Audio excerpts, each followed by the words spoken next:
Good morning students. આજે આપણે અકાઉન્ટમાં મોસ્ટ ઇમ્પોર્ટન્ટ ચેપ્ટર નંબર 5 ભાગીદારનો પ્રવેશ. તો ઇમ્પોર્ટન્ટ ચેપ્ટર કેમ? કારણ કે આ ચેપ્ટરમાંથી 8 માર્ક્સનો એક દાખલો પૂછાય છે, એને કારણે જ આનું ઇમ્પોર્ટન્સ વધી જાય છે. તમારે 8માંથી 8 માર્ક્સ સરળતાથી મળી જશે. તો 8 માર્ક્સનો જે દાખલો પૂછાય છે એ દાખલા માટે પહેલાં આપણે અમુક પોઈન્ટ સમજવા પડશે, એના બેઝિક પોઈન્ટ્સ એ દાખલા માટે એ આવડશે. ત્યાર પછી દાખલામાં એકદમ સરળતાથી તમે સોલ્વ કરી શકો છો. તો યાદ રાખજો, અકાઉન્ટમાં ચેપ્ટર નંબર 5 ભાગીદારનો પ્રવેશ, ત્યાર પછી ચેપ્ટર નંબર 6 નિવૃત્તિ, એમાંથી પણ 8 માર્ક્સનો દાખલો પૂછાય છે. એટલે ચેપ્ટર નંબર 5 અને 6 બંનેમાંથી 8 માર્ક્સના એક દાખલા પૂછાય છે. એટલે બંને ચેપ્ટર એ અર્થમાં ખૂબ જ મહત્ત્વના છે. તો આજે આપણે સ્ટાર્ટ કરીએ ચેપ્ટર નંબર 5 ભાગીદારનો પ્રવેશ. તો શબ્દ પરથી જ ખબર પડી જાય છે ભાગીદારનો પ્રવેશ. આપણે ખબર છે ભાગીદારી પેઢીમાં ઓછામાં ઓછા કેટલા ભાગીદાર હોય છે? 2 ભાગીદાર હોય છે, બરાબર છે. જેમ કે એ અને બી, મિનિમમ 2 ભાગીદાર તો હોવા જ જોઈએ, તો જ એ ભાગીદારી પેઢી કહેવાય. તો ધારો કે કોઈ ભાગીદારી પેઢીમાં 2 ભાગીદાર છે, એ અને બી. હવે ધારો કે લોકોને ધંધામાં વિચાર આવે કે ધંધાને વધારે એક્સપાન્ડ કરવો છે, કે ધંધામાં કોઈક હજી વ્યક્તિની જરૂર છે, સંચાલનની જરૂર છે, તો કોઈ પણ કારણસર, ઘણા કારણ હોઈ શકે છે, તો એમાંથી લોકોને વિચાર આવે કે આપણે 2 જણ પહોંચી નથી વળતા, હજી આપણે સંચાલન કરવા માટે કોઈ ત્રીજી વ્યક્તિની જરૂર છે, અથવા ધંધામાં નાનાની પૈસાની જરૂર છે, મૂડીની જરૂર છે, તો એ કારણસર લોકો ધંધામાં કોઈક નવા ભાગીદાર તરીકે ધારી લો કે સીને પ્રવેશ આપશે. તો નવો ભાગીદારનો પ્રવેશ, ધંધામાં ભાગીદારનો પ્રવેશ કેમ થાય? તો ઘણા કારણ હોઈ શકે છે, બરાબર છે. એના જો મુખ્ય કારણની વાત કરી શકીએ તો મુખ્ય કારણ એક આપણે મૂડીની વાત કરી શકીએ કે ધંધામાં જ્યારે વધારે મૂડીની જરૂર હોય તો એ વધારે મૂડી એ અને બી પાસે જેટલા પૈસા લોકો ઇન્વેસ્ટ કરશે, પણ હજુ જો પૈસાની જરૂર હોય તો નવા ભાગીદારને એન્ટ્રી આપશે. હવે નવો ભાગીદાર આવશે, ખાલી હાથે આવશે જ નહીં, ધંધામાં કંઈક તો લાવવું જ પડશે, એટલે મૂડી મળી જશે. એ સિવાય બીજા બી કારણ હોઈ શકે, જે કીધું અગાઉ એ પ્રકારે કે ધારો કે ભાગીદાર સી પાસે સારામાં સારું મેનેજમેન્ટ કરવાની ક્ષમતા છે, તો એ કારણસરને લાવી શકે છે. એ સિવાય બીજા બી કારણ હોઈ શકે છે. તો નવો ભાગીદાર ધંધામાં આવવાનું મુખ્ય કારણ આપણે કહી શકીએ તો એક મૂડી કહી શકીએ. મૂડીને કારણે ધંધામાં ભાગીદારનો પ્રવેશ થાય છે. હવે વિદ્યાર્થીઓ એ સમજવાનું છે કે જ્યારે કોઈ ધંધામાં કોઈ ભાગીદારનો પ્રવેશ થાય તો એની અસર શું થશે? એની અસર ખાસ કરીને આ 2 ભાગીદાર પર શું અસર થશે? તો સૌથી પહેલો પોઈન્ટ કે આ 2 ભાગીદારને જ્યારે કોઈ નવો ભાગીદાર જ્યાં ધંધામાં એન્ટર થાય છે તો પહેલો તો એનો સૌથી મોટો લોસ એ છે એમને ત્યાગ કરવો પડે છે. શા માટે ત્યાગ કરવો પડે છે? તેના માટે એક સિમ્પલ બેઝિક એક્ઝામ્પલ સમજો એટલે ખબર પડી જશે. માની લો કે અત્યારે એ અને બી 2 ભાગીદાર છે. ધંધામાં ધારી લો કે નફો 30,000 થયો છે. એ અને બી 2 ભાગીદાર છે, નફો કેટલો થયો છે? 30,000. હવે ધારી લો કે નફો સરખે હિસ્સે જ વેચે છે, તો બોલો બંનેને કેટલો નફો મળશે? 30,000 નફો છે, બંને સરખે હિસ્સે વેચે છે, એટલે બંનેને કેટલા મળશે? 15 મળશે, બરાબર છે. અત્યારે આ સિચ્યુએશન છે, 2 ભાગીદાર છે, એ અને બી, નફો 30,000 થયો છે અને નફો સરખે હિસ્સે વેચે છે, એટલે બંનેને 15 મળશે. હવે ભાગીદાર કેટલા થઈ ગયા? 3 થઈ ગયા. હવે માની લો કે નફો 30,000 થયો છે અને નફો સરખે હિસ્સે જ વેચે છે. તો હવે સિચ્યુએશનમાં હવે 3 ભાગીદાર છે, એટલે 3ને પૈસા મળશે. તો 3ને કેટલા મળશે? 10,000 મળશે, બરાબર. તો આવી સિચ્યુએશનમાં તમને ખ્યાલ આવી જશે કે પહેલા એ અને બીને 15 મળતા હતા, હવે નફો કેટલો મળે છે? 10,000 મળે છે, બરાબર છે. તો કહેવાનો પોઈન્ટ શું કે જ્યારે કોઈ ધંધામાં ભાગીદાર પ્રવેશ કરે છે તો આ સિચ્યુએશનમાં આ 2 ભાગીદારે ત્યાગ કરવો પડે છે. એવું જરૂર નથી કે હંમેશા ત્યાગ થશે, કોઈક વાર ત્યાગ કદાચ ન પણ કરવો પડે. કેમ તે? કારણ કે નફો વધી પણ શકે ને. પહેલાં 2 વ્યક્તિ કામ કરતા હતા, હવે કેટલા વ્યક્તિ કામ કરશે? 3 વ્યક્તિ કામ કરશે, તો નફામાં વધારો પણ થઈ શકે છે. ઓકે, પણ એ જરૂર નથી કે વધશે જ, કેટલો રહેશે, ઘટશે, એટલે ત્યાગની સંભાવના રહેશે એમાં. ઓકે, અને ત્યાગ થવાના ચાન્સીસ વધારે છે શરૂઆતના વર્ષોમાં. પછીના વર્ષોમાં કહી શકાય ને કેવી રીતે કામકાજ કરે છે એના પર ડિપેન્ડ કરે છે. ત્યારબાદ એમનું જે નફા નુકસાનનું પ્રમાણ છે એના પર બી અસર થાય. માની લો કે એને બી 3:2 નફો નુકસાન વેચે છે, તો અત્યારે નફા નુકસાનનું પ્રમાણ કયું છે 3/2. હવે જે સી આવશે તો 3/2 થોડી રહેશે, સાથે એનું પણ કંઈ પ્રમાણ લાગશે ને. માની લો કે એનું પ્રમાણ 5 હોય તો 3/2/5 થશે. એનું પ્રમાણ 1 હોય તો પ્રમાણ શું બનશે 3/2/1. તો જ્યારે કોઈ ધંધામાં ભાગીદારનો પ્રવેશ થાય તો એના માટે તમારે સૌથી પહેલાં 2 પોઈન્ટ સમજવાના છે. એ છે ત્યાગનું પ્રમાણ અને એક છે નવું પ્રમાણ. નવું પ્રમાણ તમારે શોધવું પડશે અને એમને ત્યાગ કર્યો એ પણ શોધવો પડશે. જે આપણે દાખલા સ્ટાર્ટ કરીશું એના માટે એની ગણતરી સમજવી ખૂબ જ જરૂરી છે. તો આજે આપણે સૌથી પહેલાં એનાથી શરૂઆત કરવાના છે કે જ્યારે ધંધામાં કોઈ ભાગીદાર પ્રવેશ કરે છે તો એ સિચ્યુએશનમાં એમનું નવું પ્રમાણ શું રહેશે અને એમનો ત્યાગ કેટલો રહેશે. એટલે આપણે શોર્ટ દાખલાથી આજે શરૂઆત કરવાના છે. પરીક્ષામાં શોર્ટ દાખલો પણ આ ચેપ્ટરમાંથી પૂછાતો એમાં બી કામ પડશે. સાથે સાથે આપણે જે મોટા દાખલા સ્ટાર્ટ કરીશું એમાં પણ આ ગણતરી કરવાની આવશે. તો આજે આપણે સૌથી પહેલાં શું જોવાના છે, ત્યાગનું પ્રમાણ અને નવું પ્રમાણ કઈ રીતે શોધ્યું જ્યારે કોઈ ધંધામાં નવો ભાગીદાર એન્ટર થાય ત્યારે. તો આજે આપણે એમ સમજો કે ટૂંકા દાખલા સ્ટાર્ટ કરવાના છે, જેમાં પહેલી રીત છે સોરી એક જ રીત છે, ત્યાગ / નવું પ્રમાણ શોધવાના દાખલા. તો એમાં આપણે સ્ટાર્ટ કરીએ કે ત્યાગ અને નવું પ્રમાણ કઈ રીતે શોધાય જ્યારે નવો ભાગીદાર એન્ટર થાય ત્યારે. તો જોઈએ પહેલો દાખલો, એ અને બી એક પેઢીના 3/2 પ્રમાણમાં નફો નુકસાન વેચી લેતા ભાગીદારો છે. બે ભાગીદારો છે એ અને બી, જે લોકો 3/2 પ્રમાણમાં નફો નુકસાન વેચે છે. ભાગીદાર સીને નફામાં 1/3 ભાગ આપવાની શરતે પ્રવેશ આપ્યો. નવો ભાગીદાર કોને આવ્યો? સી. અને એને નફામાં કેટલો હિસ્સો આપવાનો છે? 1/3 ભાગ આપવાનો છે. તો ત્યાગનું પ્રમાણ શોધો અને નવું પ્રમાણ શોધો. તો વિદ્યાર્થીઓ ખાસ ધ્યાન આપજો, આજે આપણે જે દાખલા ગણે છે ટૂંકા દાખલા એ મોટા દાખલાનો ભાગ છે. જ્યારે આપણે મેઇન દાખલા સ્ટાર્ટ કરીશું જે 8 માર્ક્સમાં બોર્ડમાં પૂછાય છે તો એમાં સૌથી પહેલાં તમારે અમુક ગણતરીઓ કરવાની આવશે.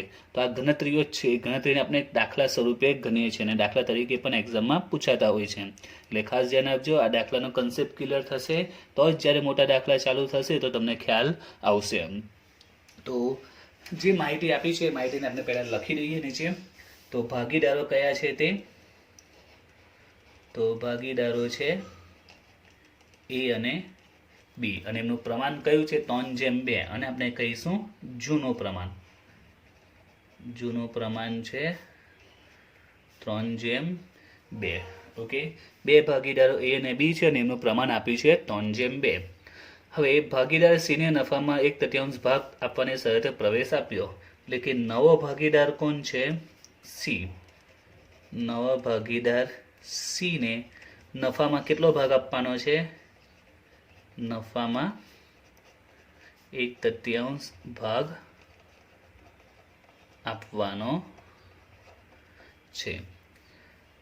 તો ત્યાગનું પ્રમાણ અને નવું પ્રમાણ શોધવાનું છે. બે વસ્તુ શોધવાનું છે, ત્યાગનું પ્રમાણ અને નવું પ્રમાણ. વિદ્યાર્થીઓ કોઈ પણ દાખલો હોય સૌથી પહેલાં તમારે આ સ્ટેપ કરવાનું, જે આપેલું છે બધું પહેલાં એકવાર લખી દો શોર્ટમાં.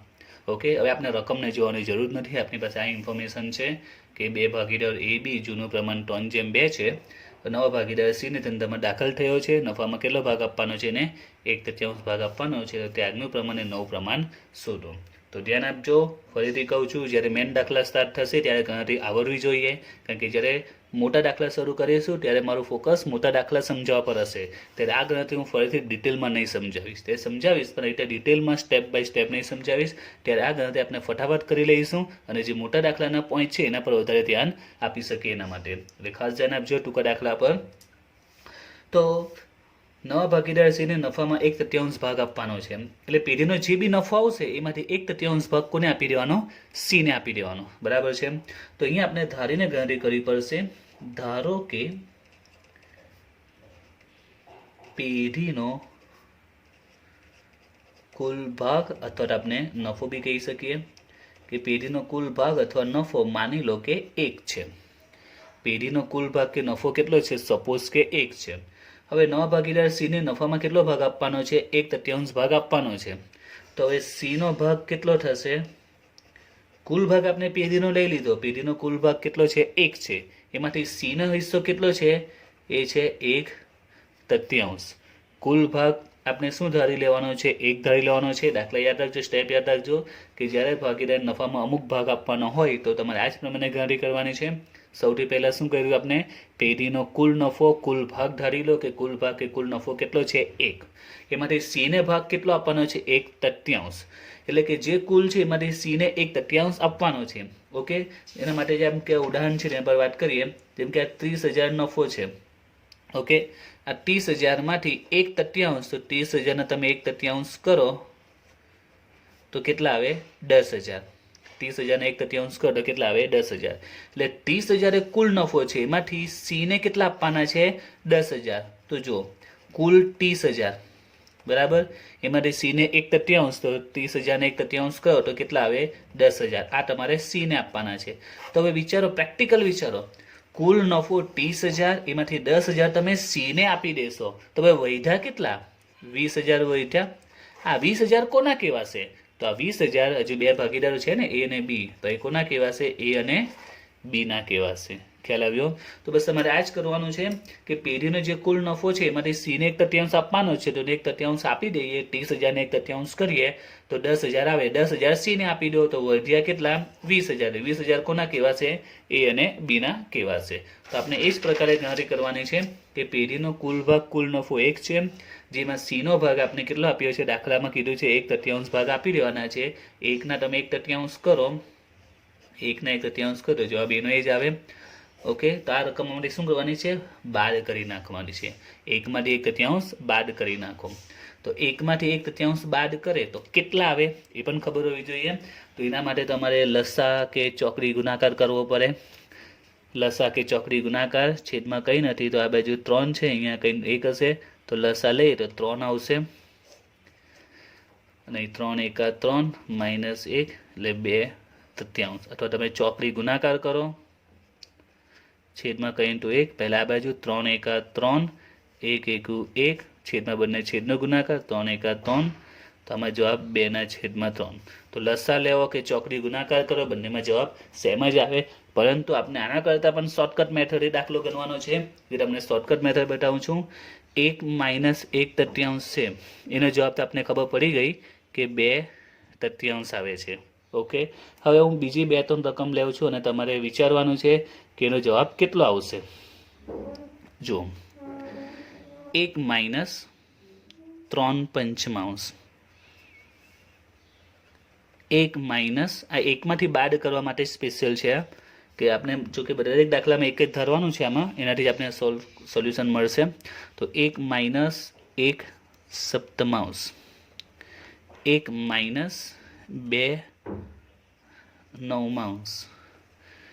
1 - 3/8, 1 - 2/10. તો જે આપણે જે દાખલાઓ છે એમાં મોટાભાગે આવી જ રકમ આવશે. તો તમારે લસા કે ચોકડી ગુણાકાર કરવાની જરૂર નથી. આ મેં 3-4 ઉદાહરણ લીધા છે. આનો જવાબ હું ડાયરેક્ટ જ કહી દઉં. જેમ કે અહીંયા જવાબ આવશે 2/5. વિચારજો જવાબ કઈ રીતે આવે છે. આનો જવાબ ડાયરેક્ટ જ મેં લખી દીધો 2/5. હવે આ રકમ લખી, આનો જવાબ આવશે 6/7. આનો જવાબ 6/7. 1 - 2/9 છે, તો આનો જવાબ આવશે 7/9. હવે વિદ્યાર્થીઓ ધ્યાનથી જો ખબર પડી જવી જોઈએ કે કઈ રીતે આ જવાબ આવે છે. વિચારો, એકદમ સિમ્પલ છે, થોડું દિમાગ ચલવો, ખ્યાલ આવી જવો જોઈએ જવાબ કઈ રીતે બને છે. ત્રણેય જવાબ પર ફોકસ કરો. તો જો 1 - 3/5 એનો જવાબ આવ્યો 2/5. 1માંથી માઇનસ કરવાની રકમ હોય, આ સ્વરૂપની રકમ હોય ત્યારે જ આ શોર્ટકટ મેથડ છે, યાદ રાખજો. તો જો કઈ રીતે જવાબ આવે છે તે ઘણાને ખ્યાલ પણ આવી ગયો છે. તો જો 1 - 3/5, તો જો 5 તો એમના એમ જ આવ્યા છે. 1 - 1/7, 7 એમના એમ જ છે. 1 - 2/9, 9 પણ એઝ ઇટ ઇઝ છે. ઓકે, એટલે છેદનું તો ખબર પડી ગઈ કે છેદ કઈ રીતે આવે. હવે અંશમાં, તો અંશમાં પણ જો 1 - 3/5, 3/5, 3 ને 5નો તફાવત કેટલો આવે? 5માં 3 જાય તો 2. ખબર પડી ગઈ? 5 અને 3 આ 2નો તફાવત લીધો છે. અહીંયા પણ જો 1 - 1/7, 1 અને 7નો તફાવત કેટલો આવે? 1 અને 7 વચ્ચે કેટલો ડિફરન્સ? 2 ને બાદબાકી કરો કેટલા આવશે? 6 આવશે. 1 - 2/9, 2 અને 9 વચ્ચે કેટલો તફાવત? 2 ને બાદબાકી કરે તો જવાબ કેટલો આવશે? 7 આવશે. ખ્યાલ આવ્યો શોર્ટકટ? તો આ પ્રકારે શોર્ટકટ તમે કરી શકો છો આ ચેપ્ટર પૂરતું, કારણ કે આ ચેપ્ટરમાં રકમ આ સ્વરૂપની જ આવશે. હવે આનો જવાબ તમને ખબર પડી જોઈએ. 1 - 3/8, તો સૌથી પહેલાં છેલ્લે તો એઝ ઇટ ઇઝ લખી દઈશું. અંશમાં 2નો તફાવત, 3માંથી 8, 2નો તફાવત કેટલો આવશે? 5 એ જ રીતે અહીંયા છેદ એઝ ઇટ ઇઝ. હવે એનો તફાવત કેટલો આવશે 8. 2 ની બાદબાકી કરીએ તો 8, 2 ની બાદબાકી કરીએ તો 5. 8/10, 5/8. તો ફટાફટ સમય બચે એના માટે તમે આ ટ્રીક અપનાવી શકો છો. તો અહીંયા 1 માઇનસ 1/3 છે, તો છેદ તો એઝ ઇટ ઇઝ આવશે ને બંને બાદબાકી કરી 1 માંથી 3 જાય તો 2 એટલે જવાબ આવશે 2/3. તો પહેલું સ્ટેપ છે આપનું પેઢીનો કુલ નફો કુલ ભાગ 1 ધારી લો.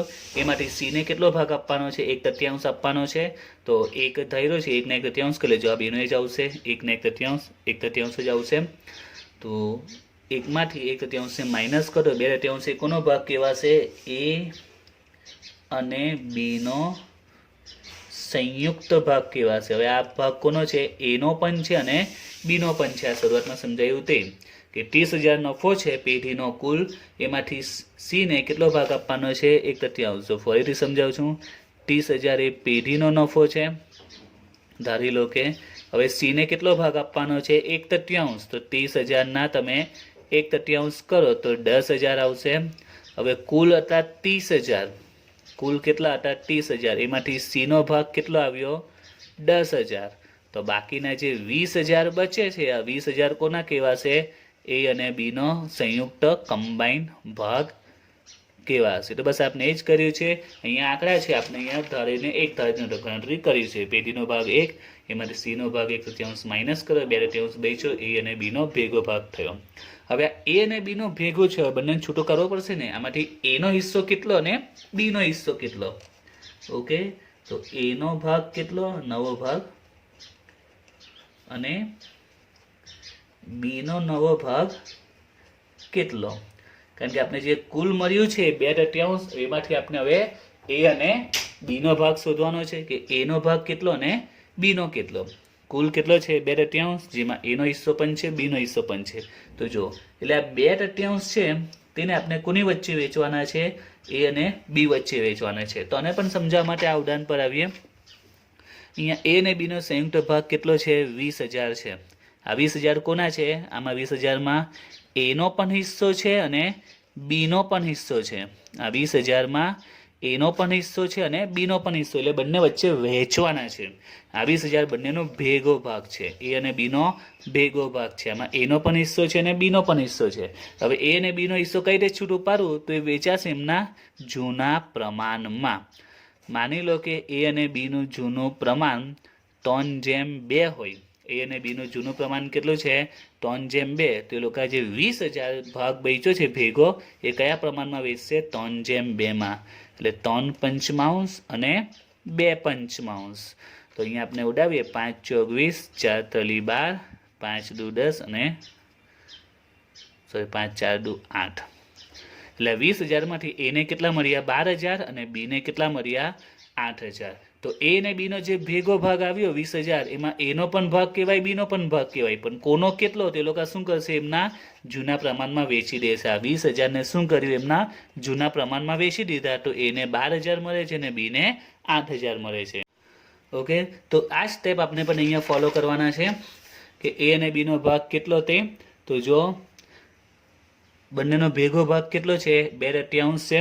આ 2/3 ને આપણે કેમાં વેચીશું એમના જૂના પ્રમાણમાં વેચવાના છે. કયા પ્રમાણમાં એમના જૂનું પ્રમાણ કયું છે 3:2માં. 3:2માં એટલે અહીંયા આવશે 3/5 અને અહીંયા આવશે 2/5. ખ્યાલ આવી ગયો.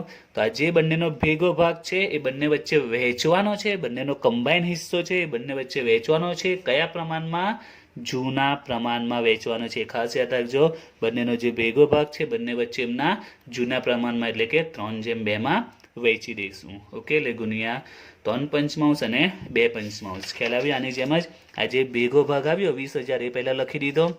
ઓકે, ને પછી એમના નફા નુકસાનના પ્રમાણ 3:2માં વેચી દીધો. તો અહીંયા પણ એ જ કર્યું છે. બંનેનો જે સંયુક્ત ભાગ 2/3 છે પહેલા લખી દીધો અને એમના નફા નુકસાનના પ્રમાણ જૂના પ્રમાણમાં 3:2માં વેચી દીધો. હવે અહીંયા ગુણાકાર છે, ગુણાકારમાં અંશ ગુણાય અને છેદ ગુણાય. હવે અહીંયા ખાસ યાદ રાખજો કે જો અંશ અને છેદ ઉડતા હોય તો પણ આપણે ઉડાવવા નથી, ખાલી અંશ અને છેદ ગુણી કરવાના છે. યાદ રાખજો આ શું છે ગુણાકારનું સાઇન છે, એટલે અંશ ગુણાશે અને છેદ ગુણાશે. તો 2 × 6 3 × 50 પંદર. યાદ રાખજો અહીંયા 3 3 ઉડે છે તો પણ ઉડાવવાના નથી. એ જ રીતે અહીંયા 2 ગુણ્યા 2, 2 દુ 4 અને 3 પચામ 15. એટલે એનો નવો ભાગ કેટલો આવ્યો? 6/15. બીનો નવો ભાગ કેટલો આવ્યો? 4/15. હવે આપણે જે શોધવાનું છે, આપણે નવું અને ત્યાગનું પ્રમાણ શોધવાનું છે. તો સૌથી પહેલાં આપણે નવું પ્રમાણ મળશે. તો નવું પ્રમાણ કઈ રીતે મળશે? તો જુઓ, આપણે ભાઈ બંનેનો ભાગ મળી ગયો છે. જુઓ, એનો ભાગ કેટલો છે? 6/15. બીનો ભાગ કેટલો છે? 4/15. અને સીનો ભાગ કેટલો છે? આપણે ત્રણેયનો ભાગ લખી દઈએ. સીનો ભાગ, તો સીને કેટલા મળે? સીનો ભાગ છે 1/3. આપણે શરૂઆતમાં શોધ્યો છે. એટલે કે ત્રણેયનો ભાગ આપણી પાસે આવી ગયો છે. સીને તો 1/3 મળી જ ગયા છે પહેલેથી, અને જે બાકીના 2/3 હતા આપણે બંને વચ્ચે વેચી દીધા છે. તો એને મળ્યા 6/15, બીને મળ્યા 4/15. એટલે ત્રણે ત્રણના ભાગ મળી ગયા. એનો ભાગ, બીનો ભાગ અને સી તો હમણાં જ આવ્યો છે, એનો ભાગ 1/3. હવે નવું પ્રમાણ આના પરથી જ મળશે, આ ત્રણે પરથી. એટલે કે આપણે જો હવે નવું પ્રમાણ શોધીએ, નવું પ્રમાણ એ, બી અને સી. તો જો એનો હિસ્સો કેટલો છે? 6/15.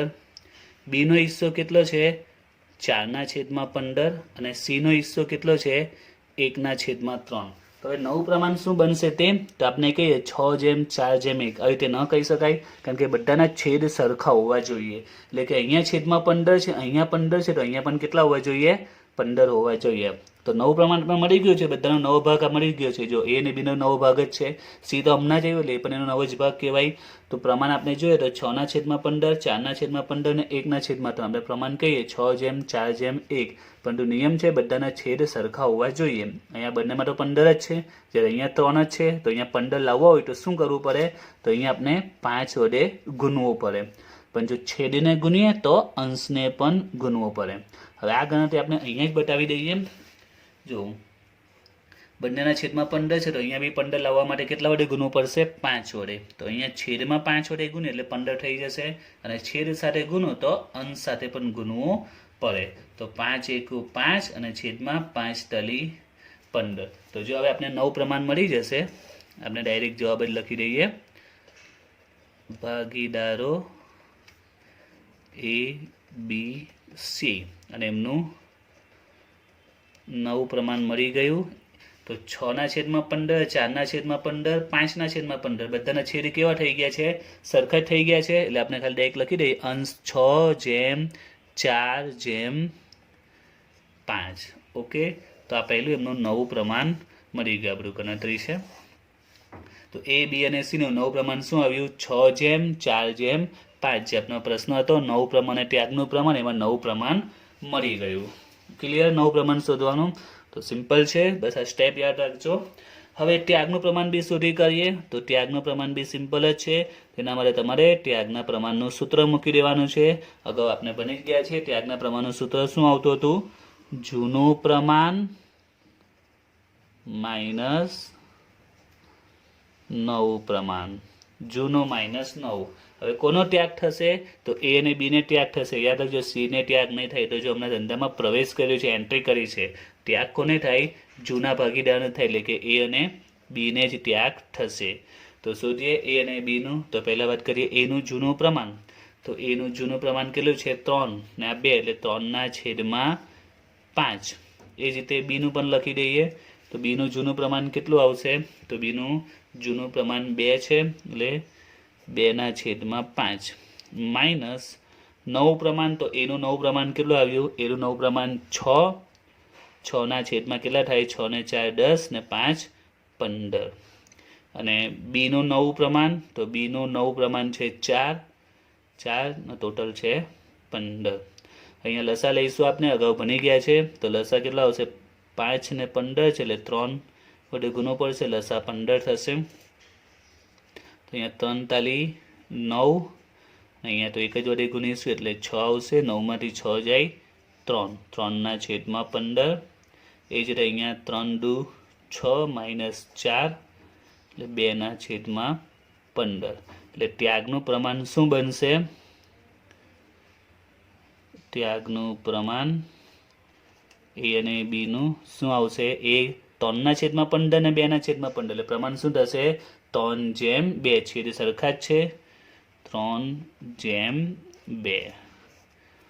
ઓકે, તો આપણે નવું પ્રમાણ અને ત્યાગનું પ્રમાણ બંને મળી ગયું. ક્લિયર? બીજો એક દાખલો જોઈએ એટલે કન્સેપ્ટ હજી સારી રીતે ક્લિયર થઈ જાય. જો હવે બીજો દાખલો.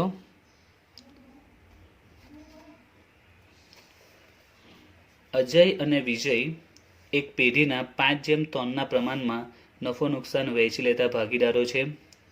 ભાગીદાર જયને નફામાં 1/5 ભાગ આપવાની શરતે પ્રવેશ આપ્યો છે. ત્યાગનું પ્રમાણ અને નવું પ્રમાણ શોધો. તો જોઈએ દાખલામાં. પહેલા બધી વિગતો લખી દઈએ. તો સૌથી પહેલા ભાગીદારો કોણ છે? અજય, વિજય. બરાબર છે. એમનું જૂનું પ્રમાણ કયું છે? તો 5:3 છે. જૂનું પ્રમાણ 5:3. નવો ભાગીદાર કોણ આવ્યો? તો ભાગીદાર જયને નફામાં 1/5 ભાગ આપવાનો છે. તો નવો ભાગીદાર કોણ છે? જય. નવા ભાગીદાર જયને નફામાં 1/5 ભાગ આપવાનો છે. શોધવાનું શું છે? અહીંયા પણ ત્યાગનું પ્રમાણ અને નવું પ્રમાણ. ત્યાગનું પ્રમાણ અને નવું પ્રમાણ. તો અગાઉ જેવો દાખલો છે. તો સૌથી પહેલા આપણે શું કરવાનું? ધારો કે પેઢીનો કુલ ભાગ. પેઢીનો કુલ ભાગ કેટલો? 1/5. પેઢીનો કુલ ભાગ ધારો કે પેઢીનો કુલ ભાગ 1. પેઢીનો કુલ ભાગ 1. એમાંથી નવો ભાગીદાર જય છે. જયનો ભાગ માઇનસ કરી દઈએ.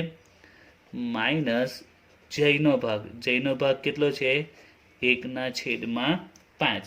પેઢીનો કુલ ભાગ 1 ધારી લો. એમાંથી જયનો ભાગ 1/5 એ માઇનસ કરો. તમને સમજાવ્યું શોર્ટકટ રીતે. છેદ તો એમને એમ જ આવશે. અંશમાં બંનેને બાદબાકી. તો કેટલી આવશે? 4/5. છેદ એમને એમ, અંશમાં બંનેની બાદબાકી. 1માંથી 5 જાય એટલે 4. એટલે બાદબાકી કરતા જે જવાબ આવે તે આપણે લખી દઈશું. ને આ દાખલા પૂરતું જ, બધામાં અપ્લાય કરતા નહીં. અને આ 4/5 એ કોનો ભાગ કહેવાશે? પેઢીનો કુલ 1 છે. એમાંથી જયનો ભાગ કાઢી નાખ્યો. તો હવે કોનો બનશે? અજય અને વિજયનો ભેગો ભાગ બનશે. અજય અને વિજયનો સંયુક્ત સંયુક્ત ભાગ આવશે 4/5. હવે આ બંનેનો સાથે કમ્બાઈન ભાગ છે એટલે બંને વચ્ચે વેચવો પડશે, ભાગ પાડવા પડશે. આમાંથી અજયનો હિસ્સો અને વિજયનો હિસ્સો છૂટો પાડવો પડશે કે અજયનો હિસ્સો કેટલો અને વિજયનો કેટલો. તો બંનેનો ભેગો ભાગ કેટલો છે? 4/5 છે. બંનેનો ભેગો ભાગ કેટલો છે? 4/5. આ 4/5 આપણે બંને ભાગીદારો વચ્ચે એમના જૂના પ્રમાણમાં વેચી દેવાના. કયા પ્રમાણમાં? એમના જૂના પ્રમાણમાં. જૂનું પ્રમાણ કેટલું છે? 5:3. એટલે અજયનો આવશે 5/8 અને વિજયનો આવશે 3/8.